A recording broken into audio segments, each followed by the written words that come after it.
بسم اللہ الرحمن الرحیم۔ السلام علیکم۔ پروگرام اختلاف رائے کے ساتھ میں افتخار کاظمی، اور آڈیو لیکس کا معاملہ دلچسپ مرحلے میں داخل ہو گیا ہے۔ کھیل بڑا دلچسپ ہو گیا ہے اور اندازہ آپ خود لگا سکتے ہیں۔ اگر میں آپ کو ایک جملہ بتاؤں تو آپ سمجھ سکتے ہیں کہ کھیل کے پیچھے کھلاڑی کون۔ ہیکر نے کہا ہے کہ وہ 13 نمبر والے کی وکٹ گرا دے گا، 13 نمبر والے کی وکٹ گرا دے گا۔ تو وکٹیں کون گراتا ہے؟ وکٹیں صرف کرکٹر گرا سکتا ہے، وکٹیں صرف فاسٹ بالر گرا سکتا ہے۔ اور وہ کس کو دھمکی دے رہا ہے اور 13 نمبر والا کون ہے، یہ میں آپ کو بتاؤں گا۔ یہ ویسے آپ کے علم میں ہے کہ وہ کس کی بات کر رہا ہے۔ وہ موجودہ DGI کی بات کر رہا ہے۔ اب یہ ہیکر بھی صحیح ہے یا جعلی ہے یہ مجھے نہیں معلوم، لیکن اس کی انفارمیشن کی بنیاد پر دونوں طرف سے یعنی تحریک انصاف اور حکومت کے لوگوں میں ایکسائٹمنٹ پائی جاتی ہے، اور دونوں اسی کی معلومات کو حتمی معلومات سمجھ رہے ہیں۔ اس ہیکر نے کچھ دیر قبل دعویٰ کیا تھا کہ اس کے حکومت کے ساتھ بھی سائیڈ لائن مذاکرات چل رہے ہیں، اور کچھ ایک دو اہم لوگوں کے اس نے نام بھی لیے تھے، وہ بھی آپ کے ساتھ شیئر کروں گا۔ لیکن جو میرے پاس خبر ہے وہ اس سے بھی زیادہ خطرناک خبر ہے اور بڑی خبر ہے کہ خان صاحب نے دعویٰ کیا تھا کہ ان کو نامعلوم اور پرائیویٹ نمبروں سے کالز آ رہی ہیں۔ تو ایک سازش جس کا کل بھانڈا پھوٹا تھا، ابھی تک اس کی بازگشت ختم نہیں ہوئی، اور وہ سازش تھی جو عمران خان صاحب نے اپنے پرنسپل سیکرٹری اعظم خان کے ساتھ مل کر پلان کی، اور اس پر جو ان کا ریئیکشن تھا وہ بالکل متوقع ریئیکشن تھا۔ اور میں نے آپ کو بتایا تھا کہ خان صاحب کی کوئی ایسی ویڈیو بھی آ جائے جس میں خان صاحب یعنی ان کے کچھ بھی کر رہے ہوں تو تحریک انصاف کے لوگ نہیں مانیں گے، بلکہ اب تو اگر خان صاحب یہ اعتراف کر لیتے کہ ہاں انہوں نے سازش کی ہے تو بھی تحریک انصاف کے لوگ کہیں گے کہ یہ اصلی عمران خان نہیں ہے، یہ بھی جعلی عمران خان ہے۔ تو اس سے پہلے بھی آپ کو پتا ہے کہ عمران خان صاحب کے بارے میں ایک افواہ زیر گردش ہے کہ کوئی جعلی عمران خان بھی تیار کر لیا گیا ہے جو اپنی غلطیوں اور گناہوں کا اعتراف بھی کرے گا۔ اصلی عمران خان وہ ہے جو جلسوں جلوسوں میں پھر رہا ہے اور دھمکیاں لگا رہا ہے۔ خان صاحب کے حوالے سے جو خبر میرے پاس ہے وہ یہ کہ خان صاحب نے دعویٰ کیا تھا کہ ان کے لوگ نامعلوم نمبروں سے انہیں کالیں آتی ہیں، اور وہ پچھلے کئی جلسوں میں اپنے لوگوں کو یہ کہتے پائے گئے کہ کسی کو بھی نامعلوم پرائیویٹ نمبر سے کال آئے تو اس کو دھمکی کے جواب میں دھمکی دو اور اس کی ایسی تیسی پھیر دو۔ تو وجہ سمجھ میں آ گئی خان صاحب نے کیوں کہا تھا، کیونکہ یہ دھمکیاں تو آ رہی ہیں ان لوگوں کی طرف سے جو کہ خود ان کے اپنے پلانٹڈ ہیں۔ تو اگر ان کے لوگ انہیں جواب بھی دیں گے تو جواب میں کوئی ریئیکشن نہیں ہوگا تو پھر ان کے لوگ تو شیر بن جائیں گے۔ تو یہ وہ سازش یعنی وہ نامعلوم نمبروں سے کال کرنے والے لوگ بھی خود تحریک انصاف کے نکلے ہیں، اور انہیں اس کام کے لیے چودھری فواد یعنی فواد چودھری یا فساد چودھری انہوں نے تیار کیا، اور ان کی ویڈیوز بھی سامنے آ گئی ہیں کہ کس طرح وہ پرائیویٹ نمبروں سے نمبر سیو کر کے اور اس پر کال جو ہے وہ ریسیو کر کے ریکارڈ کر کے اور اس کو وائرل کیا جا رہا تھا کہ انہیں پرائیویٹ نمبروں سے کالیں آتی ہیں۔ تو یہ ایک اور سازش ہے۔ یعنی خان صاحب جب سے اقتدار میں آئے ہیں کوئی دن کوئی لمحہ ایسا نہیں گزرتا جب سے وہ اقتدار سے باہر نکلے۔ جب اقتدار میں تھے تو ان کا گزارا ہو جاتا تھا سازش کے بغیر ہی، اور جھوٹ موٹ بول کے اور تھوڑا بہت لوگوں کو ٹوپیاں پہنا کے ٹرک کی بتیاں دکھا کے اور وہ کیا کہتے ہیں میٹھے بچے بنا کے اور پپو شپو کہہ کے چاکلیٹ ہاتھ میں پکڑا کے، تو ان کو وہ ہر ہفتے 2 ہفتے بعد کوئی نہ کوئی ایسی گولی دے دیتے تھے کہ لوگ ان کے خوش ہو جاتے تھے۔ لیکن اب جب سے وہ اقتدار سے باہر نکالے گئے تو ان کو اپنا منجن بیچنے کے لیے کوئی نہ کوئی بیانیہ چاہیے، اور وہ ہر بار پلان کر کے کوئی ایسا بیانیہ مارکیٹ کے اندر فلوٹ کرتے ہیں جس کے اوپر وہ پوری سیاست چمکاتے ہیں، چاہے وہ ایبسولوٹلی ناٹ ہو، چاہے وہ امریکی سائفر کا معاملہ ہو، چاہے وہ رجیم چینج آپریشن ہو، چاہے وہ مجھے کیوں نکالا یا مجھے نکالنے کی سازش کی جا رہی ہے، اور چاہے مجھے نائل کرنے کی سازش کی جا رہی ہے، اور اس طرح کی بے شمار انہوں نے بیانیے بنائے ہیں۔ اور حالیہ بیانیہ ان کا آپ کو پتہ ہی ہے کہ وہ جو mister X mister Y mister Z کہتے رہے، اور اس کے اوپر انہوں نے کافی سیاست چمکائی۔ اب ان کا چونکہ امریکی سائفر والا پلان کھل چکا ہے اور ان کی گفتگو سامنے آ گئی ہے، اس پر بھی لوگ ان کے کہہ رہے ہیں جی وہ تو دیکھیں عمران خان صاحب نے تو جو ہے وہ سچے ثابت ہوئے ہیں کہ یہ سائفر ان سے چھپایا گیا تھا۔ تو اگر سائفر چھپایا گیا تھا تو پھر شاہ محمود قریشی جھوٹا ہے جو کہہ رہا ہے کہ میں نے سائفر خود عمران خان کو دیا ہے اور ان تک لے کے گیا ہوں، اور یہ اس میں ابھی نو ٹائم گیا ہوں، اور عمران خان صاحب نے بھی اپنے جلسوں میں کہا تھا کہ مجھے شاہ محمود قریشی نے یہ دیا تھا، اور اس میں ویڈیو میں جو آڈیو ان کی لیک ہوئی ہے اس کے والے سے کہا جا رہا ہے کہ یہ کوئی اچانک ان کو ملا ہے۔ تو ایسی بات نہیں ہے، خان صاحب جھوٹ بول رہے ہیں اور جھوٹ کے وہ ماسٹر ہیں۔ تو اب جو نئی ویڈیو آئی ہے میں آپ کو وہ دکھا دیتا ہوں۔ جیلم کا رہنے والا شخص ہے، وہ یہ اعتراف کر رہا ہے کہ وہ نامعلوم نمبروں سے کال کرنے والا وہ خود ہے۔ السلام علیکم، میرا محمد شفیق ہے اور میری رہائش ضلع جہلم کی ہے۔ چند دن پہلے میں نے اپنے لیڈر عمران خان اور فواد چودھری کے کہنے پر اپنے دوست کا نمبر پرائیویٹ نمبر سے سیو کیا۔ پھر میں نے کہا کہ مجھے کال کرو، اس نے مجھے کال کی، اس نے مجھے دھمکی دی اور میں نے اس کو دھمکی دی۔ ہم نے بابر یہی کروایا کہ یہ ہمیں کسی ادارے یا خفیہ ایجنسی کی طرف سے کال آ رہی ہے۔ پھر ہم نے اس کال کو وائرل کروایا تاکہ ہمارے اداروں کی بدنامی ہو۔ تو اس سے میں معذرت خواہ ہوں اور اپنی اداروں سے معافی کا طلبگار ہوں، اور میں اپنے نوجوانوں کو یہ پیغام دینا چاہوں گا کہ اپنے اداروں کے لیے اور ملک کے لیے کسی بھی سیاسی لیڈر کی باتوں میں آ کر، عمران خان ہو یا فواد چودھری ہو، اس کی باتوں میں آ کر ملک پاکستان کو نقصان نہ پہنچائے اور اداروں کو نقصان نہ پہنچائے، بلکہ ان کو سپورٹ کرے۔ تو عمران خان صاحب کے یہ الزام کے نامعلوم نمبروں سے دھمکیاں مل رہی ہیں، اس کا بھی پول کھل گیا ہے اور معلوم نمبر سامنے آ گیا ہے، وہ معافی بھی مانگ رہا ہے، ویڈیو آپ نے دیکھ لی ہے، اور وہ دوست کو کہہ رہا ہے کہ مجھے پرائیویٹ نمبر کے نام سے سیو کر کے کال کرو اور دھمکیاں لگاؤ، اور یہ کام عمران خان کے بیانیے یعنی فواد چودھری کے کہنے پر کیا گیا۔ یہ بندہ بھی جہلم کا رہنے والا ہے، معافی بھی مانگ لیا ہے، تو یہ خان کے جو بیانیے کا مضحکہ خیز پول ہے وہ کھل گیا ہے۔ اب جو خان صاحب کی جو گفتگو ہے وہ میں اس کو، یہ تو آپ کے سامنے آ گیا کہ نامعلوم نمبروں والی یہ بھی فیک نکلی، جھوٹ نکلا، بے بنیاد نکلا۔ اس سے پہلے انہوں نے جو امریکی سائفر کا بیانیہ بنایا وہ بھی بے بنیاد نکلا۔ اب اس امریکی سائفر کے اوپر جب یہ آڈیو لیک مارکیٹ میں منظر عام پر آئی تو اس کے تقریباً چند گھنٹوں بعد نہیں، میں اس کو منٹس کہوں گا کہ چند منٹوں بعد ہی ہیکر حرکت میں آیا اور اس نے کہا جناب نمبر 3 جو 13 ہے وہ انتظار کرے، اس کی وکٹ گرنے والی ہے۔ اب یہ ہیکر کو کیا تکلیف ہے کہ اگر عمران خان کے حوالے سے کوئی اگر آڈیو سامنے آ گئی ہے اور اس نے ریلیز نہیں کی، کسی اور نے کی ہے، تو وہ دھمکیاں کیوں دے رہا ہے؟ تو اس کا مطلب ہے کہ یہ کتی چورانہ رلی ہوئی ہے، یا پھر چور اور کتی ایک ہی ہے؟ ان میں سے کتی کون ہے، چور کون ہے، اس کا سراغ جو ہے وہ لگانا پڑے گا۔ اسی کے لیے اب سائبر سیکورٹی کی ایک بڑی وہ بنا دی گئی، کمیٹی بنا دی گئی، رانا ثناء اللہ صاحب کو اس کا ہیڈ لگا دیا گیا۔ GHQ میں بڑا امپورٹنٹ اجلاس ہوا اور 1 پوائنٹ ایجنڈا تھا سائبر سیکورٹی کے حوالے سے اور پرائم منسٹر ہاؤس سے لیک ہونے والی لیکس کے حوالے سے۔ تو میری اطلاعات یہ ہے کہ کچھ لوگوں کو حراست میں لیا گیا، ان سے تفتیش و تحقیق کی گئی ہے، اور معاملہ یہ یعنی ودن ہاؤس جو ہے وہ لگتا ہے کہ یہ گھر کے بیدیوں کا کام ہے، اور یہ کوئی بارودی سرنگیں پہلے سے بچا کے گیا تھا، تو اب اس کی کلیئرنس ہو رہی ہے۔ اس کی تمام اب سیکورٹی کی ذمہ داری رانا ثناء اللہ کے ذمہ ڈال دی گئی ہے۔ تو اس کا مطلب ہے کہ کوئی اتنا بڑا معاملہ نہیں تھا، یعنی کوئی اس میں کوئی بیرونی قوت یا ہیکر یا کوئی ایسا ناڈو خان انوالو نہیں تھا کہ جس کے لیے کوئی فوج کی انٹیلیجنس یا بڑی ہائی سیکورٹی کی ضرورت پڑتی۔ تو سیکورٹی کے ادارے کام کریں گے، لیکن رانا ثناء اللہ صاحب ان کو ظاہر دیکھیں گے۔ خان صاحب نے اس آڈیو لیک کے بعد جو ہے وہ صحافیوں سے سوال پوچھا گیا نا کہ خان صاحب آپ نے کہا کہ ابھی اس پہ کھیلنا ہے، صرف کھیلیں گے، تو خان صاحب نے کہا کہ وہ ابھی تو میں کھیلا ہی نہیں ہوں، اگر یہ سائفر پورے کا پورا جو ہے وہ آؤٹ کر دیں تو پھر میں اس پہ کھیل کے بتاؤں گا کیا ہوں۔ تو آپ اندازہ لگائیں کہ اگر آپ پھر کسی کھلاڑی کو پرائم منسٹر بنائیں گے تو اس نے اقتدار میں آ کے کھیلنا ہی ہے۔ تو یہ تو ان لوگوں کو سوچنا چاہیے تھا نا جو خان صاحب کو لے کر آئے تھے کہ بہت بڑا سیاستدان ہے، بہت سمجھدار آدمی، کھلاڑی ہے، وہ جب سے اقتدار میں آئے ہیں وہ کھیل میں مصروف ہے۔ انہوں نے کبھی اقتدار کو سنجیدہ لیا ہی نہیں، کبھی حکومت کو سنجیدہ لیا ہی نہیں، کبھی گورننس کو سیریس لیا ہی نہیں۔ وہ لوگوں کے محبوب کھلاڑی ہیں، وہ سمجھتے ہیں کہ میں جب تک کھیلتا رہوں گا، میں چوکے چھکے مارتا رہوں گا، لوگ مجھے پسند کرتے رہیں گے، اور یہ حقیقت بھی ہے۔ اس میں کوئی شک نہیں کہ خان صاحب جتنے لمبے لمبے چھوڑتے ہیں وہ چوکے چھکوں سے کم نہیں ہے، اور لوگ ان کے چوکے چھکوں پہ واہ واہ کر رہے ہیں۔ اب عمران خان صاحب نے یہ نہیں کہا یہ میری آڈیو غلط ہے، جھوٹی ہے، جعلی ہے، اس کا فرانزک ہونا چاہیے، تحقیقات ہونی چاہیے۔ ایک تو انہوں نے کہا کہ اچھی بات ہے، میری وہ ہو جائے، بڑی اچھی بات ہے۔ اس کے بعد انہوں نے بتایا گیا کہ خان صاحب معاملہ بڑا سیریس ہے گا جی۔ تو انہوں نے کہا اچھا پھر اس کی نا یہ تو شہباز شریف نے لیک کرائی ہے تو اس کے اوپر جو ہے ہم کیس کر دیں گے کہ اس نے وہ سیکرٹ ایکٹ کی خلاف ورزی کی ہے۔ بھئی آپ کو کیسے پتہ ہے یہ شہباز شریف نے ریلیز کی ہے، اور یہ شہباز شریف کے آفس سے ریلیز ہوئی ہے، اور یہ کیا پرائم منسٹر نے ریلیز کی ہے؟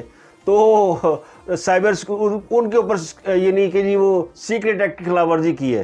تو خان صاحب لگتا ہے کہ وہ یعنی بوکلا گئے تھے اس وقت، ان کو سمجھ نہیں آئی تھی کہ وہ کیا جواب دیں، تو انہوں نے انٹی شنٹ باتیں کی، لیکن وہ ڈٹائی کے ساتھ جمے رہے۔ کہتے نا بے شرم کی کمر پہ، کمر سمجھتے آپ، پشت پہ وہ پودا اگ گیا، تو اس نے کہا کہ اس پودے کو پھر میں یعنی چھاؤں میں بیٹھوں گا۔ وہ ڈٹائی کا اس کا عالم ہے، وہ مانتا نہیں اپنی غلطی۔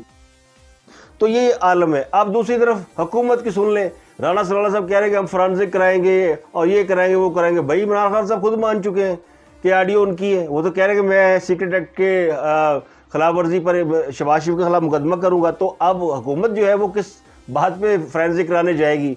شہباز شریف صاحب نے بھی اپنی آڈیو مان لی, انہوں نے بھی نہیں کہا جعلی ہے, اور عمران خان صاحب بھی مان رہے اپنی آڈیو جعلی ہے. تو اس کا مطلب آپ بڑا واضح ہے کہ سب کو پتہ ہے کہ ساڑیاں آڈیو آ جائیں, ویڈیو آ جائیں, ساڑیاں وہ کیا کہتے ہیں وہ جو پورن فلمیں ہوتی ہیں معذرت کے ساتھ وہ بھی آ جائیں, تو لوگ جو ہے وہ ہمیں جو ہے وہ ایکسیپٹ کر لیں گے. یہ پاکستانی معاشرہ ہے, تو مجھے لگتا ہے پاکستانی معاشرے میں مولا جٹ لگی ہوئی ہے, اور یہ دونوں ایک مولا جٹ ہے, ایک نوری نعت ہے, اور دونوں ایک دوسرے کو دھمکیاں دینے میں لگے ہوئے ہیں. اور مولا جٹ تو چلو ایک فلم تھی, 3 گھنٹے کی فلم تھی, اور وہ 3 گھنٹے میں ختم ہو جاتی تھی, ہٹ فلم تھی تو کئی سال چلتی رہی. تو یہ والی جو مولا جٹ ہے یہ بھی کئی سال سے چل رہی ہے. اگر حکومت فرانسک کرانے کا اعلان کر رہی ہے کہ جو ہم فرانسک کرائیں گے, تو بھائی پہلے آپ نے کیا کر لیا؟ ہاں سب پہ تو اتنے سنگین الزامات ہیں کہ ان کو ہر الزام میں سزا ہو سکتی ہے, لیکن کسی ایک میں بھی ان کو حکومت جو ہے وہ انگیج نہیں کر سکی, انہیں پکڑ نہیں سکی. تو فرانسک کرا کے آپ کیا اکھاڑ لیں گے؟ اور ضرور بڑکی مارنے بند کر دینی چاہیے. میرا خیال ہے مان لینا چاہیے جس کی جو آڈیو آ رہی, بڑی اچھی بات ہے, خان صاحب نے مان لیا, جو کرنا کسی نے کر لے. بھائی میرا کوئی کیا کر سکتا ہے؟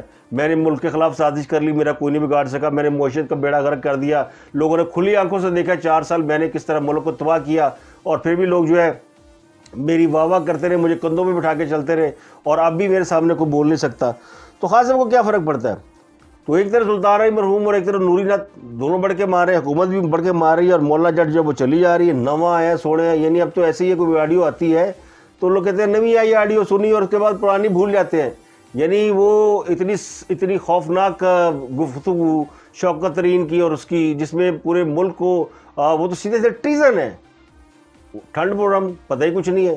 اس کے بعد جو شواز گل آ کے اے آر وائی پہ فوج کے جوانوں میں بغاوت کی بات کرتا ہے, وہ کہتا ہے اپنے سینئر کا حکم نہ مانو, اور یہ نہ کرو وہ نہ کرو, اٹھو میری قوم کے جوانوں. جیسے وہ شیر رشید جلسوں میں کہتا تھا مار دو, جلا دو, گرا دو. اس وقت بھی ان کو سپورٹ کیا گیا. اس وقت اگر روکا جاتا شیر رشید کو یا جیسے لوگوں کو کہ آپ یہ کیا باتیں کر رہے ہیں, اور اس ملک میں اگر کسی نے سینسیبل طریقے سے پالیٹکس کرنی ہے تو کرے, یہ اپنی زبانوں کو لگام دیں. اس سے معاشرے میں بگاڑ پیدا ہوتا ہے. زبان ہے جو معاشرے میں انتشار, بگاڑ اور لڑائیاں کراتی ہے. تو یہ اس وقت نہیں روکا, تو پھر اس کا خمیازہ آج ہم بھگت رہے ہیں نا. وہ کہتے ہیں لمحوں میں کی گئی غلطیوں کا کفارہ صدیوں میں بھگتنا پڑتا ہے, تو ہم کر رہے ہیں. میں تو ایسے پنجابی کی مثالیں دیا کرتا ہوں, لیکن چلے اردو کی بھی ایک مثال آپ کو بتا دی ہے کس طرح. تو خاص اب ایسے خوش ہیں جیسے وہ تحریک عدم اعتماد کے موقع پہ خوش نہیں ہوئے تھے کہ جی وہ میں تو اللہ کا شکر ہے کہ یہ میرے خلاف تحریک عدم اعتماد لے, اب میں جناب 3 سٹروجز کو جو میں اب ان کی گردن سے پکڑوں گا, بعد میں روتے پھرے کہ میرے خلاف سازش ہو گئی ہے. اب بھی انہیں ان کی آڈیو لیک آئی ہے, لیک ہوئی ہے, تو اب بھی کہہ رہے اچھا ہوا اب سائفر ریلیز کر دیں. تو سائفر تو آپ کا ثابت ہو گیا کہ آپ نے جھوٹا تیار کرایا ہے. ایک سمپل سا مراسلہ جس کو آپ نے دھمکی امیت خط میں تبدیل کیا, مراسلے کو دھمکی بنا کر دنیا کے سامنے پیش کیا. اس کا آڈیو لیک نے کچا چٹا کھول دیا ہے. اس کا تو وہ کہتے ہیں نا رام نام ست رام کیا ہوتا وہ ہو گیا ہے. اب خان صاحب سائفر پر کھیلتے ہیں تو انہوں نے کھیلنا ہی ہے. ویسے تو کہتے ہیں کہ اب میں کیا کہوں کہ غیرت کا اور ان کا کوئی تعلق آپس میں ہے نہیں, کسی ایک بات پہ بھی نہیں رکتے. اور یہ ایک ایسا یعنی اقتدار کی ایسی لڑائی چل رہی ہے جس میں وہ کسی کو بھی نہیں بخش رہے. اب پوری قوم اس ہیجان میں مبتلا ہے. جنرل باجوہ کی آڈیو آ رہی ہے, اس کی ویڈیو آ رہی ہے, عمران خان کی ویڈیو آ رہی ہے, اس کی آڈیو آ رہی ہے, اس کی ویڈیو آ رہی ہے. کیا ہو رہا ہے؟ قوم کو کس بات کی سزا دی جا رہی ہے؟ آپ کی آڈیو ویڈیو ہیں تو بھائی ایک کمرہ بند کریں, سارے بیٹھ کے ایک دوسرے کی آڈیو ویڈیو دیکھ لیں. جس کی ویڈیو زیادہ پاپولر وہ زبردست ہے اس کو بنا دیں پرائم منسٹر. پھر قوم کے ساتھ تو مذاق کرنا بند کریں نا. عام آدمی کو تو کھانے کے لالے پڑے ہوئے ہیں. میں پچھلے کئی دنوں سے جا رہا ہوں, اور میں حالانکہ اس وقت حکومت بدل گئی ہے, عمران خان کے دور میں جتنی لوگ تکلیف میں گزار چکے ہیں آج بھی ان کو اسی تکلیف کا سامنا ہے. آج بھی ان کے درد کا درما کوئی نہیں ہے. لڑائیاں چل رہی ہیں, جی ہم نے یہ کر دیا وہ کر دیا, کہتا میں نے کمال کر دیا, دوسرا کہتا میں نے کمال کر دیا. تو کمال آپ ضرور کریں لیکن عوام کا بھی تو خیال کریں. اور اس سے مجھے نہیں پتہ یہ کن کا کام ہے. پہلے یہ کام ادارے کرتے تھے کہ کوئی بھی جس قسم کی دھمکیاں جنرل باجوہ کا نام لے کر, جنرل ندیم انجم کا نام لے کر دی جا رہی ہیں, یہ تو کسی عام میجر کو, کسی کیپٹن کو آپ دھمکی دیں, پھر دیکھیں آپ کا اشر کیا ہوتا ہے. اب پتہ نہیں خاموشی کیوں ہے. اور وہ کہتے ہیں جی وہ خان صاحب کو بھی جو ہے وہ لاڈلے ہیں, کسی نے ان کو سپورٹ کی ہوئی ہے, کوئی ان کو ادارے کے اندر کا آدمی ملا ہوا ہے, فلانا ملا ہوا ہے, کوئی جنرل فیض حمید کا نام لیتا ہے, کوئی جنرل ظہیر الاسلام کا نام لیتا ہے, کوئی کسی کا نام لیتا ہے, عجیب کھچڑی پکی ہوئی ہے. تو ایسی لڑائی جو کہ اس میں کوئی شک نہیں کہ یہ اتنے زیادہ پولرائزیشن ہو گئی ہے, اور اس میں ہم سب کا قصور ہے. اس میں سیاستدان کیا, ہمارے ادارے کیا, اور ہم کیا, سب میڈیا بھی شامل ہے اس میں. میڈیا بھی اگر آپ کی مرضی کی بات نہ کرے, آپ لوگ بھی نہیں سنتے, جس کی مرضی کی بات نہ کرے, جس کے یعنی نظریے کے قریب آپ رہ کر بات نہ کریں, وہ کہتا ہے جناب یہ تو بندہ ہی ٹھیک نہیں ہے, یہ تو غدار ہے, یہ تو فلانا ہے, یہ تو لفافہ ہے. تو یہ ہو رہا ہے. تو ایک بات تو حقیقت ہے کہ صدارتی نظام کا شوشہ اپنی موت آپ مر گیا ہے. بڑا رولا پایا سی صدارتی نظام لائیں گے, پھر یہ کہا گیا جی 2 پارٹیاں ملک کو لوٹ کے کھا گئیں, اب تیسری پارٹی کو بیچ میں لائیں, نئے مرج کے, وہ مفروضہ بھی دم توڑ گیا. تھرڈ پارٹی نکلی, یعنی وچولے ہی نکلے, تیسری جنسی نکلی. پروجیکٹ لاڈلا بری طرح فیل ہے, ابھی تک اس کا خمیازہ بھگت رہے ہیں, وہ ہماری جان نہیں چھوڑ رہا. فلانا آرمی چیف بن جائے گا, فلانا کمال کر دے گا, فلانا یہ ہو جائے گا, اب وہ بھی ان کے اوپر بھی سوالیہ نشان لگ گئے ہیں. تو ان ساری لڑائیوں کی, ان جھگڑوں کی, ان تجربات کی قیمت کون چکا رہا ہے؟ عوام چکا رہے ہیں. یعنی اب بے شک پرندے واپس آ رہے ہیں, اسحاق ڈار صاحب آ گئے, اور لوگ آ جائیں گے. نواز شریف صاحب سنا ہے دسمبر میں آ رہے ہیں, کنفرم اطلاع نہیں ہے, لیکن اطلاعات آ رہی ہیں کہ وہ تیاری پکڑ رہے ہیں. انہوں نے نومبر دسمبر میں واپس آ جانا ہے, اور نومبر میں تقرری کے بعد آئیں گے. اب شاہد خان عباسی نے انٹرویو دیا ہے, اور انہوں نے کہا جی کہ بہتر یہ کہ جو اس وقت گند مچا ہوا ہے, اس وقت بہت کچھ کنفیوژن ہو رہا ہے, لڑائیاں چل رہی ہیں, تو آرمی چیف کا نام اناؤنس کر دینا چاہیے. یعنی انہوں نے شہباز شریف کو مشورہ دیا ہے کہ وہ بہتر ہے کہ اس وقت نئے آرمی چیف کے بارے میں اگر انہی کو ایکسٹینشن دینی جنرل باجوہ صاحب کو تو دے دیں, اور اگر کسی اور کو, یہ وہ کہہ نہیں رہے, میں کہہ رہا ہوں کہ اگر حکومت نے ایکسٹینشن دینی باجوہ صاحب کو تو دے دے, اگر وہ سمجھتے ہیں کہ ان کو دینی ہے, اور اگر انہوں نے نیا آرمی چیف اناؤنس کرنا ہے تو کر دے, تاکہ یہ جھگڑا تو ختم ہو. یہ جو اس وقت چل رہا ہے, جس میں قوم کو صبح شام ناشتہ, صبح دوپہر شام یہی کچھ مل رہا ہے کھانے پینے کو, کسی کی آڈیو لی, کسی کو, اور گالیاں کس کو پڑی, گندا کون ہو رہا ہے؟ سیاستدان گندے ہو رہے ہیں, وہ بھی گندے ہو رہے ہیں, عدلیہ بھی. کون سا ادارہ باقی بچا ہے؟ کون سا ایسا پاکستان کا ستون بچا ہے جس کے اوپر آپ کہیں گے عدلیہ اور فوج ایسی ہوتی تھی جس کے بارے میں کبھی کوئی بات ہی نہیں کرتا تھا, اور کہتے تھے جناب وہ ان کی ایک سینسٹی ہے اور وہ بڑے مقدس ہیں, اور ان کی عزت و تکریم ہم کریں گے, ادارے مضبوط رہیں گے تو چلو ہمارے 2 پلر رہیں گے مضبوط, اور سیاستدان ذرا کمزور پلر ہے تو تیسرا پلر ساتھ رہے گا, اور پھر میڈیا یا لوگ مل جائیں گے تو چوتھا پلر بن جائے گا, عمارت کھڑی رہے گی. ایک آدھ پلر کمزور ہوگا تو کوئی بات نہیں, لیکن بنیاد پھر بھی ٹھیک رہے گی. اب وہ چاروں پلر جو آپ دیکھیں کیا حشر ہو گیا. تو محکمہ موسمیات کی خبر یہ ہے کہ جناب گرفتاریاں بہت سی ہو چکی ہیں, بہت سے لوگوں کو حراست میں لیا جا چکا ہے اس آڈیو لیک کی وجہ سے, اور اب چونکہ انتظار کی گھڑیاں, کہتے ہیں گھڑیاں چل رہی ہیں ٹک ٹک ٹک ٹک کر کے. وہ ہیکر نے کہا ہے میں جمعے کو صبح 9:30 بجے دھماکہ کر دیں گا, میں بہت ساری آڈیو لیک کر دوں گا. اب اس نے یہ کہا میں نمبر 13 کی خیر نہیں, میں اس کی آڈیو لیک کر دوں گا. پھر کہا گیا جی وہ ایک نمبر 12 ہے, وہ چلا رہا ہے اسلام آباد کو. تو وہ سارے فوج کے سینئر لوگوں کے نام لے کر ان کو دھمکیاں دے رہے ہیں کہ جی میں آڈیوز آ جائیں گی. تو آڈیوز آ جائیں گی تو اس سے ظاہر ہے اور زیادہ جو ہے وہ پرابلم ہوگی. تو یہ وہ چیزیں ہیں جن کے اوپر انٹیلیجنس اداروں کی گرفت ہونی چاہیے, اور یہ ان کا کام ہے کہ اس طرح کے ہیجان سے, اس طرح کی چیزوں سے عوام کو بچائیں. ادارے میں نے آپ کو بتایا ہی تھا, آپ کو پتہ بھی ہے کہ یہ ہوتا ہے سیکورٹی کے معاملات جن اداروں کے پاس ہوتے ہیں, وہ لوگوں کی گفتگو ریکارڈ کرتے رہتے ہیں, لیکن کبھی گفتگو انہوں نے اس طرح کے مقاصد کے استعمال نہیں کی, تو پروفیشنلی وہ ڈیل کرتے ہیں. تو ان کا ہی کام ہے نا ملک کی سیکورٹی کو محفوظ کرنا. تو اب دیکھیں یہ یعنی سوچے سمجھے منصوبے کے تحت جھوٹے بیانیے, جھوٹی کالیں کرا کے جی نامعلوم نمبروں سے کال آ رہی ہے. وہ XYZ بھی ایسے ہی ہوں گے, اپنے بندے بھائی نے کوئی کال سینٹر کھولیا ہے, وہ تو کالیں کرائی جاتے ہیں, اپنے بندوں کو ان کی کالیں ریکارڈ کر کے لوگوں کو سنائے جاتے ہیں. یہ دیکھ لیں عمران خان جو کہتا رہتا ہے, یہ دھمکیاں دیتے رہتے ہیں. یہ دیکھو آگے ان کی کال پرائیویٹ نمبر سے کال آ رہی ہے, میں بھی یہ کال اٹینڈ کرتا ہوں, آپ دیکھیں اس کو. السلام علیکم. السلام علیکم. وعلیکم السلام. آپ ٹھیک ہے بھائی؟ الحمدللہ بالکل خیریت. یار یہ آپ اپنے نمبر سے جو سوشل میڈیا پہ یہ پوسٹیں لگا رہے ہیں اداروں کے خلاف,